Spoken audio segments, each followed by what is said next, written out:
সম্মানিত গাইস, আমি আমার কলা বাগানে আসছি। এই যে কলা বাগান আপনাদেরকে দেখাচ্ছি, দেখেন কি সুন্দর কলা বাগান। কলা ধরছে।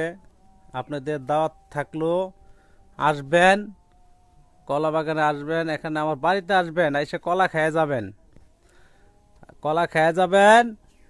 সবাইকে কলার দাওয়াত দিলাম। আর এই হলো আমার বাগান। এই যে কত সুন্দর কলা ধরছে। আর দেখেন হঠাৎ করে কলা বাগানে আসছি, দেখেন কলা বাগানে কিভাবে হাঁক বের বইছে।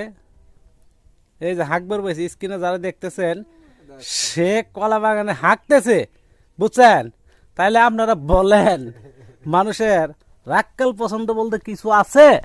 সে যে কলা বাগানে হাঁকতেছে, এত সুন্দর কলা বাগানটা আমি পরিষ্কার করে রাখছি। দেখেন কি সুন্দর পরিষ্কার করে রাখছি, আপনাদেরকে দেখাচ্ছি, ঘুরে ঘুরে আমি দেখাচ্ছি কি সুন্দর পরিষ্কার করে রাখছি।